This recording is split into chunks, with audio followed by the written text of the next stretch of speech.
છેલ્લા ઘણા સમયથી આપણે જોતા આવ્યા છે કે એક બાદ એક કોળી સમાજના વિવાદો સામે આવી રહ્યા છે અને આ વિવાદની સામે કોળી સમાજ પણ એટલો જ એક્ટિવ મોડમાં જોવા મળી રહ્યો છે। પરંતુ જો વાત કરવામાં આવે વિક્રમ ઠાકોરના વિવાદને લઈને પણ કોળી સમાજ મેદાને આવ્યું છે, પરંતુ અત્યારે હાલ એક આવેદનપત્ર લખવામાં આવ્યું છે જે ખાસ કરીને ગુજરાતના મુખ્યમંત્રી એટલે કે ભૂપેન્દ્ર પટેલને પાઠવવામાં આવ્યું છે। એટલું જ નહીં, એવું પણ કહેવામાં આવ્યું છે કે શા માટે થઈને ગુજરાતી કલાકારોમાં વહાલા દવલાની નીતિ કરવામાં આવે છે। શું છે સમગ્ર વિષય જોઈશું આજના વિડીયોમાં। નમસ્કાર, હું હંસિની અને તમે જોઈ રહ્યા છો નિર્ભય ન્યૂઝ।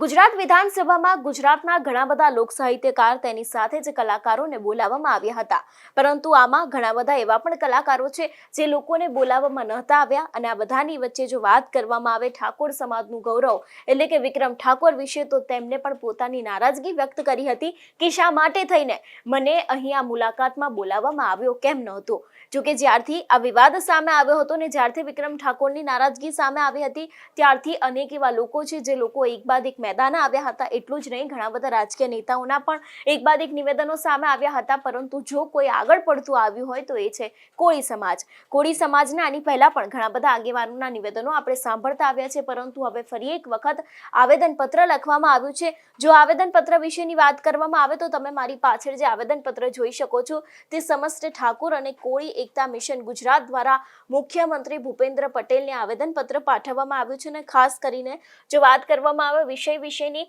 તો ગુજરાતના તમામ કલાકારો શ્રીઓને સમાન ગણવા અને વહાલા દવલાની નીતિ બદલવાની બાબતને લઈને આ સમગ્ર આવેદનપત્ર છે તે પાઠવવામાં આવ્યું છે।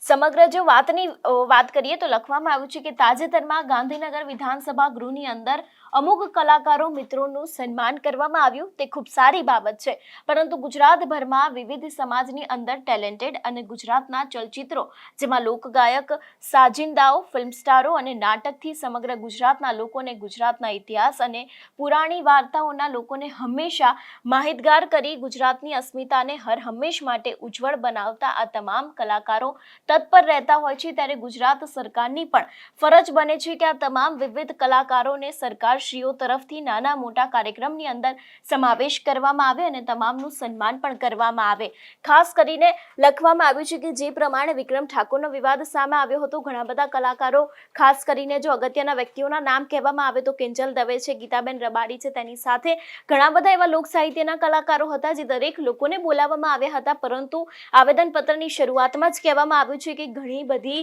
જ્ઞાતિઓ છે જેમાંથી ટેલેન્ટેડ અને ગુજરાતભરની જે લોક સાહિત્ય છે, ગુજરાતભરનો જે ઇતિહાસ છે તેને અત્યાર સુધી અનેક એવા લોકો દ્વારા વર્ણવવામાં આવ્યો છે, તો શા માટે થઈને અહીં વહાલા દવલાની નીતિ કરવામાં આવી રહી છે। જો એ આગળની વાત કરવામાં આવે ને ખાસ કરીને અહીં આજે આવેદનપત્રમાં શું લખવામાં આવ્યું છે તે વિષયની વાત કરીએ તો હાલ ગાંધીનગર વિધાનસભા ખાતે અમુક ગણ્યા ગાંઠિયા કલાકારોનું સન્માન કરવામાં આવ્યું અને અનેક દિગ્ગજ કલાકારોને આમંત્રણ આપવામાં આવેલ નથી, જેમાં ગુજરાતના મૂળ નિવાસી ઠાકોર અને કોળી સમાજના કલાકારોની ગુજરાત સરકારે અવગણના કરી, જેથી કરીને સરકારની વહાલા દવલાની નીતિને બદલવામાં આવે અને તમામ કલાકારશ્રીઓનું સન્માનિત કરવામાં આવે એવી અમારી માંગણી છે। એટલું જ નહીં, આગળ પણ લખવામાં આવ્યું છે ગુજરાતમાં 18 આલમ વસવાટ કરે છે અને તે દરેક સમાજની અંદર વિવિધ કલાકારો ટેલેન્ટ ધરાવે છે, તો ગુજરાત સરકારે સંગીત અને નાટ્ય વિભાગને જાણ કરવામાં આવે કે કોઈ પણ જ્ઞાતિ કે જાતિની અવગણના ન કરે અને તમામને સમાન રાખીને તેમને સન્માનિત કરવામાં આવે ને ફરી વખત આવી ઘટના ન બને, જેથી કરીને કોઈ પણ કલાકારની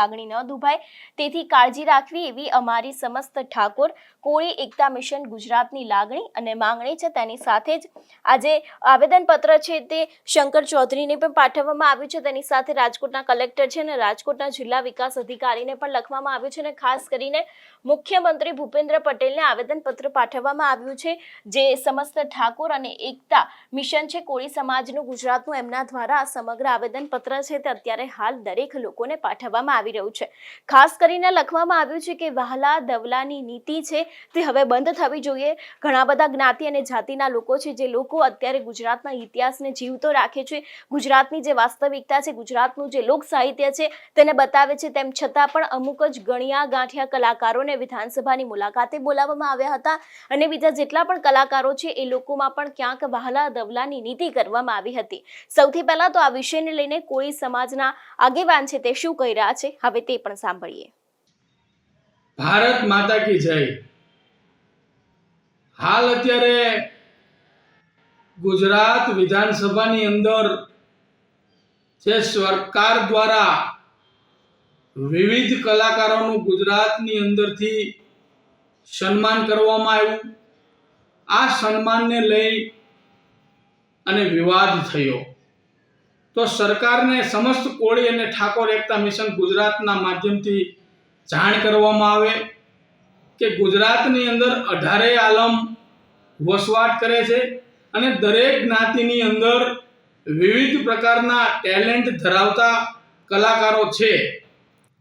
અને ગુજરાતની અંદર 38% વસ્તી ધરાવતો સમસ્ત કોળી અને ઠાકોર સમાજ પણ મૂળ નિવાસી વસવાટ કરે છે. તો આ સમાજની અંદર પણ અનેક એવા દિગ્ગજ કલાકારો છે જેનું ખરેખર આ ગુજરાત સરકારે સન્માનિત કરવા જોઈએ, પરંતુ ક્યાંક પ્રશાસનની ખામીના લીધે, ક્યાંક આગેવાનની ખામીના લીધે એની બાદબાકી કરવામાં આવી છે. આમ જુઓ તો સરકારને તમામ કલાકારો એક સમાન હોવા જોઈએ, કોઈ જ્ઞાતિ જાતિ ન હોવી જોઈએ, પરંતુ કોઈ કારણોસર માત્ર ને માત્ર ગણ્યા ગાંઠ્યા કલાકારોનું સન્માન કરી અને જે ખરેખર સમાજની અંદર આ ગુજરાતના ઇતિહાસને જાગૃત કરતા હોય એવા વિવિધ કલાકારોને ગુજરાત સરકાર ભૂલી ગઈ, જેના કારણે આજ ખૂબ મોટો વિવાદ થયો. તો ગુજરાત સરકારને એક નોંધ લેવી જોઈએ કે ખરેખર જો આવા કોઈ કાર્યક્રમ તમારે કરવા જ હોય તો ગુજરાતની અંદર વસવાટ કરતા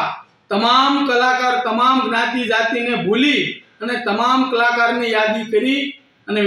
વિધાનસભાની અંદર કે સરકારના માધ્યમથી સન્માનિત કરવા જોઈએ. આજ સમસ્ત કોળી અને ઠાકોર સમાજના